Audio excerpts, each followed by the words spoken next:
Willie didn't really have anything else in his life. He didn't have any children, he didn't have a partner, and he really loved this farm. Willie began his search for his victim in the downtown east side of Vancouver. Willie wasn't the most likely person they suspected of abducting these women. And I extended my hand, and he shook my hand.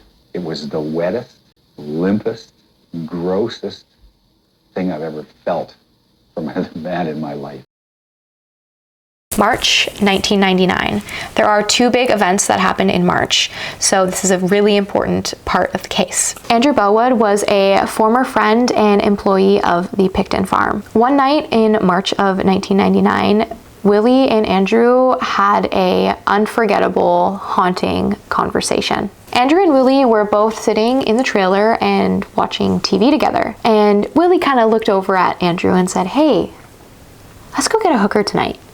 And Andrew repeatedly said, "Oh, no thanks. I just want to sit and relax. I just want to watch TV and I just want a night in." And Willie would not let it go. He repeatedly kept saying, "Let's go get a hooker. Come on, let's go have some fun. Like, let's go get a hooker together." Again, Andrew just kept, pushing him off, pushing him off, pushing him off. After a long pause in their conversation, Willie looked over at Andrew and said, "You know what I do with hookers?" Andrew, kind of like, "What?" Looked over at Willie and said, "What?" Willie got up on his bed and grabbed up underneath his bed in a box. He pulled out a metal wire, a pair of handcuffs, and a belt. It was then that Willie demonstrated what he would do with his victims. So he kind of played out that he would lay his victims down, they would be on their stomach, and Willie would be kind of behind them, caressing their hair and their back and their arms.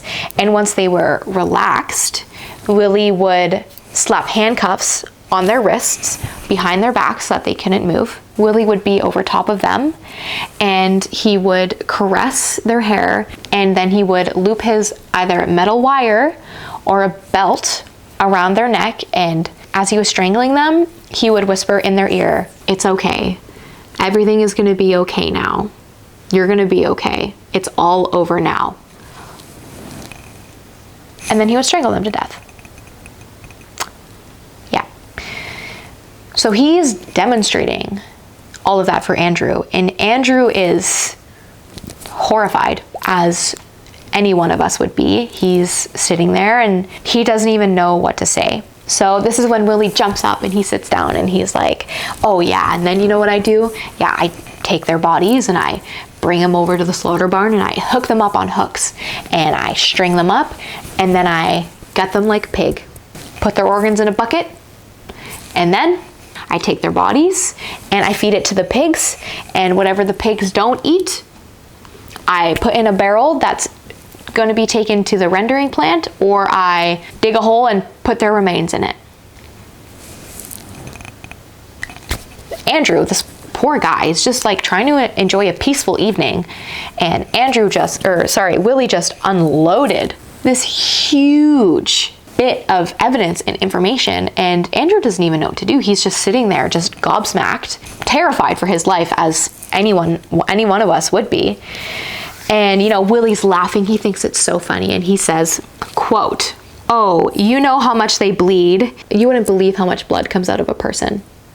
End quote. And then they carry on with their night. Willie lets the whole hooker thing go. And they sit and they watch TV together. They drink some beer. And that's the end of it. It's our assumption, and Andrew's assumption, that Willie believed Andrew was deep enough in his addiction that he would not come forward, that he would not tell the police of this conversation that they had, that they would just be able to forget it. Andrew continues working at the farm. He's, living his life, working at the farm, dealing with the pigs, dealing with the farm, everything like that. Two of Willie's associates actually cornered him and beat him half to death and said, "You stole 2 pieces of equipment from the farm, and we're gonna beat you for it." Probably not why they assaulted Andrew. Andrew believes that this was a scare tactic to ensure that he would not come forward. And unfortunately it worked. Andrew caught the first ferry to Vancouver Island that he could, and he never looked back. He never went to the farm, he never contacted Willie, and he never came forward to the police. Unfortunately, I think had Andrew come forward with this information in 1999, it would have kind of sped up the case a little bit more, and we could have hopefully have stopped some murders from happening, but we don't know. We can't have what ifs. So that is one of the eyewitness testimonies from someone who was at the farm and was working closely with Willie. And then again in March of 1999, this is a huge piece. Again, this one is quite graphic as well. If descriptive detail about murder upsets you, please skip to this time code. In the evening of March 22nd, 1999, Willie and Lynn Ellingson made their way to the downtown east side to pick up a sex worker. So who is Lynn Ellingson? Lynn Ellingson was an employee of the Pickton farm. She worked at the farm for quite some time, and her duties included answering the phone, answering voicemails, and also the fax. Lynn became very protective of Willie because he was paying her really well, and that was fueling her drug addiction. Lynn was willing to do anything that Willie asked of her. When Willie asked her if she wanted to go with him to the east side of Vancouver to go pick up a sex worker, she was more than happy to go with him. So the two of them get into their truck together and they start heading to the east side. Again, it's about a 20-minute drive. When they get down there, they're talking to multiple sex workers, trying to convince someone to get in the vehicle. At this time, everyone in the east side was very familiar with the fact that women were going missing, so a lot of people were very hesitant to get in the truck. Lynn and Willie were offering drugs and alcohol and money, trying to incentivize someone to, get in the truck. And, Lynn was talking to all these women saying, "Oh, you're safe. I'm here. Like, he's not going to do anything to you. Like, come on, come have fun and get in the truck." So eventually they find a woman and she gets into the truck, and they pick up drugs, they pick up alcohol, and they make their way to Port Coquitlam. They enter the trailer, all three of them. Willie and his victim, go straight back to his bedroom and close the door. This would be the last time anyone would see this woman alive. Lynn goes to her bedroom and claims that she didn't hear anything. She didn't hear any shouts, she didn't hear any moans, she didn't hear any muffled cries. She did not hear anything. So she went to sleep. And it was a little bit later in the evening that she was awoken from her sleep with this really bad gut feeling. Like something was urging her to wake up, to look around, check her surroundings, and to go outside. And she tried to ignore it for some time, but it eventually got so strong that she just couldn't ignore it. Lynn went outside and was looking around to see what she needed to see. So she looked around when she went out the trailer, and she noticed that a light was on in the slaughter barn. So initially she didn't think too much of it. Maybe someone from the farm was in there, or potentially some neighborhood kids were just messing around and up to no good. So Lynn puts her shoes on and she heads out to the barn. So she's making her way there, whatever. She throws the doors open and she just walks in. And it was then that she, looked up and she saw a woman who was hanging on hooks, who was cut open from chest all the way down to her pubic bone, and in a bucket by her feet were her organs.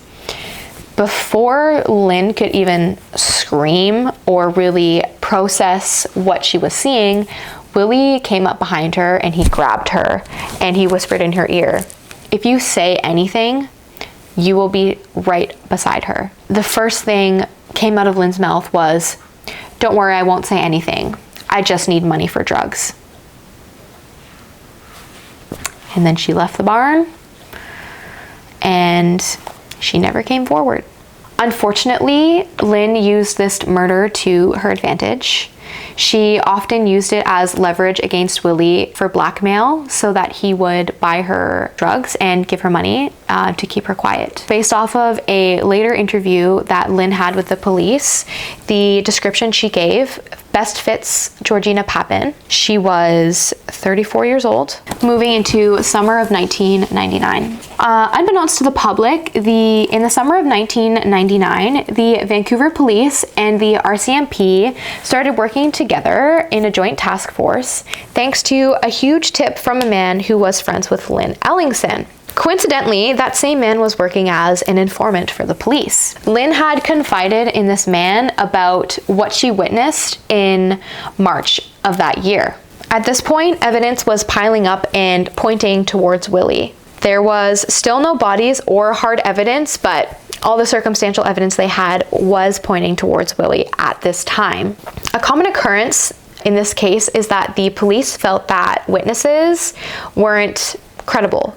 So although they saw something or came forward with something, heard something, because they were drug addicts or sex workers, that they lacked credibility. This is very important to know, and that's the reason why this case has been so drawn out through so many years, was because the police didn't move forward with the information they had presented to them at the time. So that meant that they needed hard evidence in order to obtain a warrant to search the farm. The investigators started searching for Lynn to have an interview with her to talk about this information that has now come forward to them. Since she left the farm, she was actually incredibly difficult to locate, and it actually took some time. Eventually, they were able to find her, and they sent out Corporal Henley to go and pick her up. Lynn came in for her interview, and she denied having any knowledge, having witnessed any crimes, and especially denied seeing any murders take place at the farm. Lynn also came out and said that her friend was lying, that he wasn't being honest, that this conversation never happened, that he was a drug addict and he was just trying to make some money to go get some drugs. So they couldn't do anything.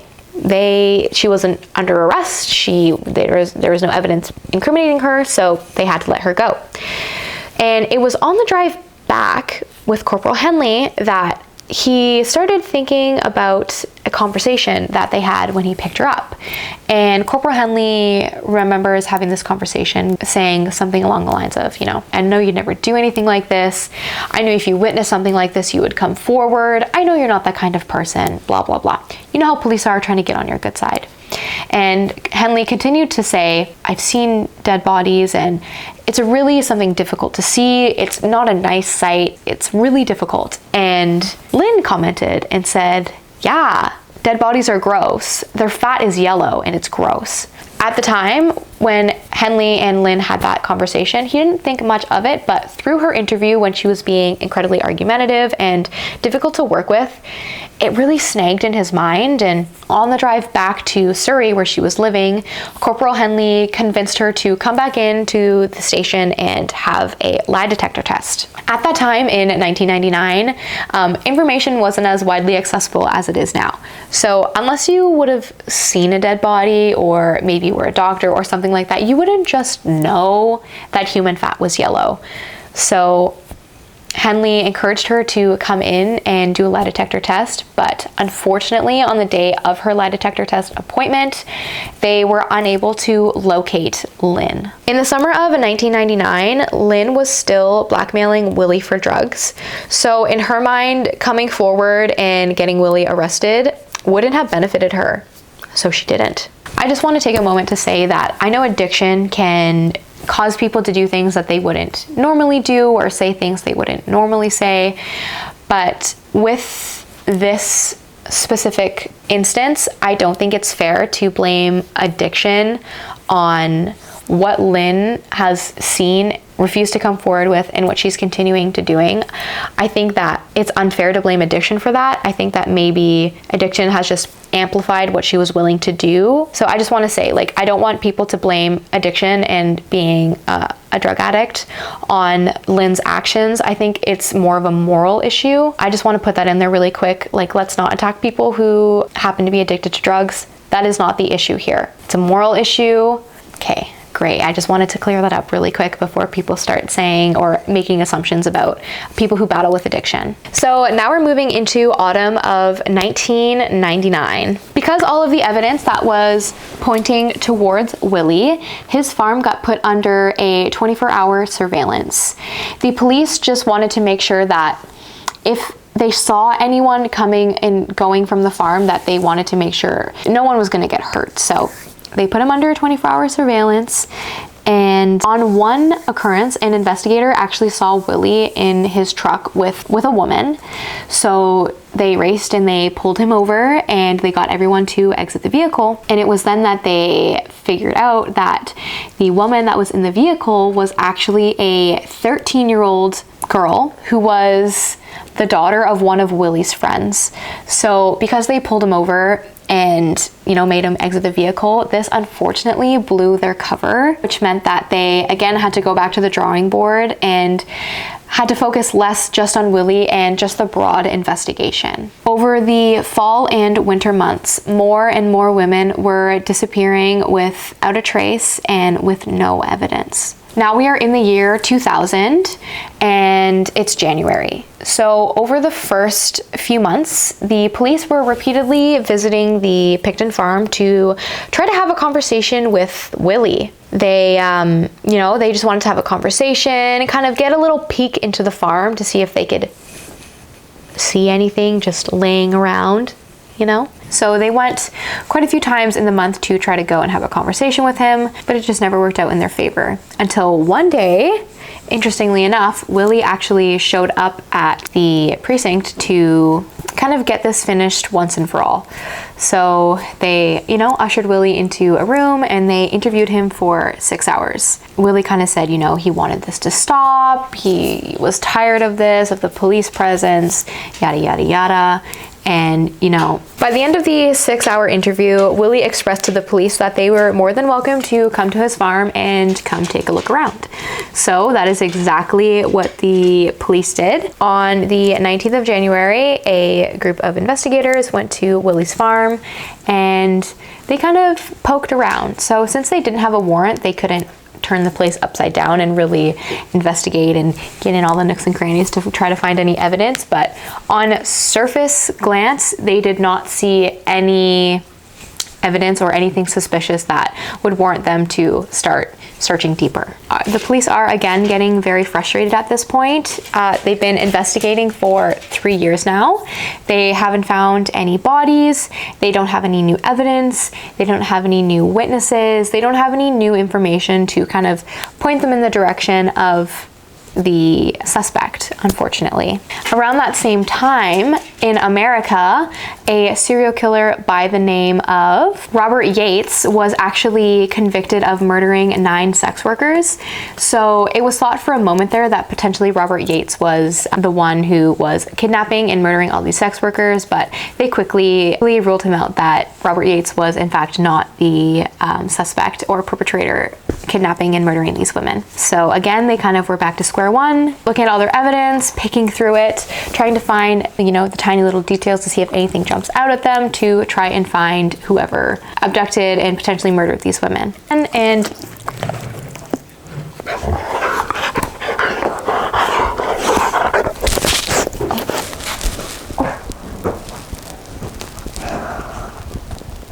in the autumn of 2000, the VPD and the RCMP linked up again and combed over all the information, every tip, every tidbit of evidence that they had to see if any new piece of information or old information kind of jumped out at them. They did this all the way through to 2001.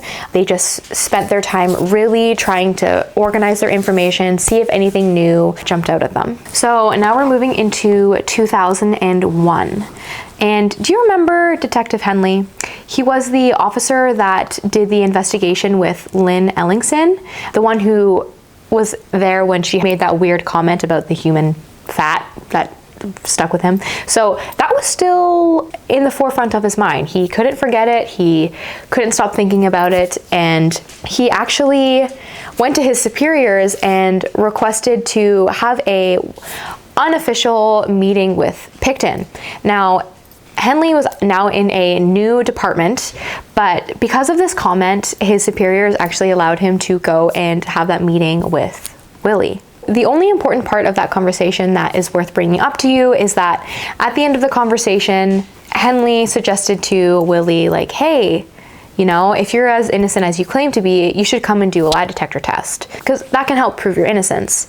And Willie had the quite generic response of, yeah, I'll think about it. But before Henley left the Pickton farm, he went in to shake Willie's hand. This is what Corporal Henley had to say. And I extended my hand, and he shook my hand. And it was just, I don't know if it's a man thing. I know it's not just a cop thing. I'm sure it's just a man thing.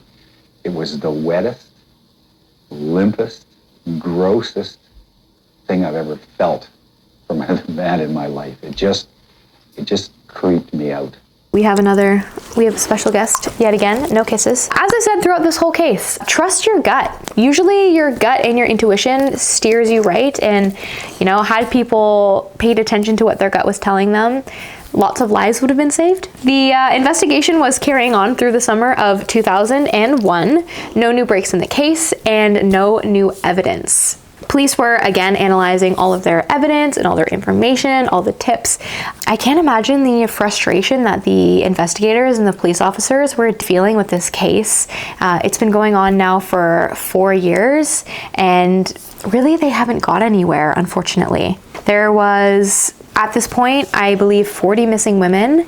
There were no bodies, and the public was getting more and more restless. People were losing hope, and people were becoming afraid for their mothers and their sisters and their daughters. Media was attacking the police relentlessly. There was a lot of tension in Vancouver around this time. 2 women went missing between July and September of 2001. Vancouver police were doing their best to kind of shut down rumors and try to just keep everyone calm, but Vancouver was rapidly approaching a tipping point. So now we are moving into the beginning of 2002. Finally, an employee of the farm named Scott Shub gave the police the break that they were absolutely desperate for. Scott came forward and told the police that there was illegal firearms at the farm that he had seen and actually had used on the farm. And Scott was a credible witness.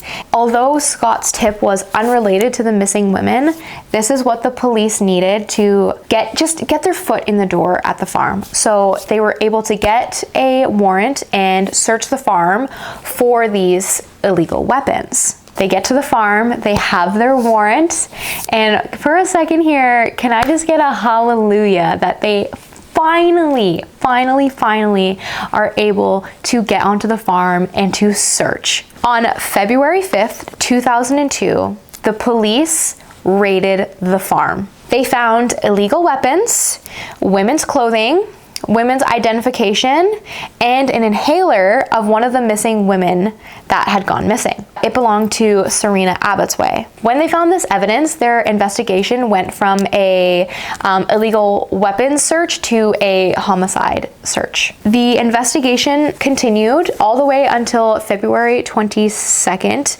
of 2002, when Willie was officially arrested and charged with 2 counts of second-degree murder. They were still searching the farm at this point. They had excavators come in and they were tilling up all the dirt. They were checking in all the barns. Like, they were inspecting every single inch of this farm. It was then that they found trophies from his murders in the slaughter barn in one of the freezers in there.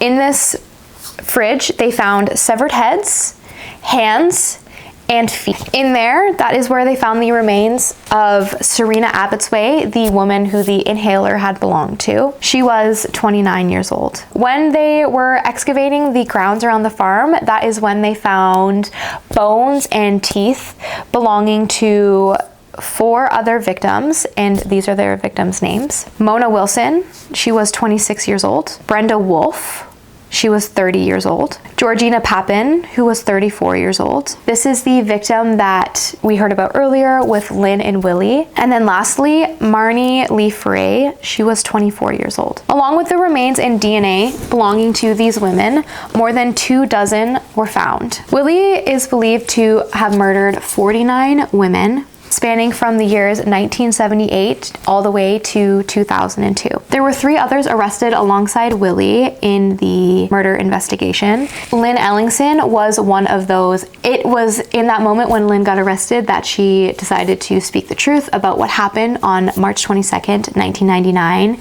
And because of this, she actually became the prosecution's star witness against Willie in this trial. Overall, after they dug up the farm and they found body remains of 26 women, Willie was then charged with 26 counts of murder. The judge actually split Willie's case into 2 separate trials because the judge feared that the jury would have a hard time understanding, that they would get confused with more than 24 murders in one trial. So there was actually 2 separate trials. So the trial ran from December 12th, 2006, all the way to December 9th, 2007. The jury deliberated for 9 days. The jury found Willie Pickton guilty of 2nd-degree murder of the 6 women whose remains they initially found.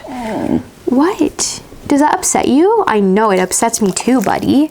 Willie was sentenced to life in prison for 6 concurring sentences with no eligibility for parole for the maximum of 25 years. The Crown did seek to try Willie for all 26 murders. Okay, the request was denied on February 26th by the Attorney General. The BC Supreme Court also tried to get Willie tried for all 26 murders through to 2010, but the Crown decided that it would be too expensive and too difficult for all 26 families to have to go through so many trials. Willie has requested several appeals, and all of which have been denied. Today, Willie is 71 years old. He is currently in a correctional facility in Quebec. Willie will be eligible for parole in 2032, which by that point, he will be 82 years old. That, my friends, is the disturbing,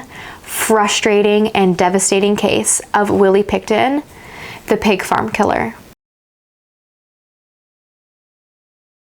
If any of you have any questions or just want to have a conversation in the comments below, that would be amazing. If you've made it all the way to the end, I appreciate your support and I hope you consider liking and subscribing to my channel. True Crime Tuesdays will come out twice a month, and right now we're going to be focusing on Canadian true crime.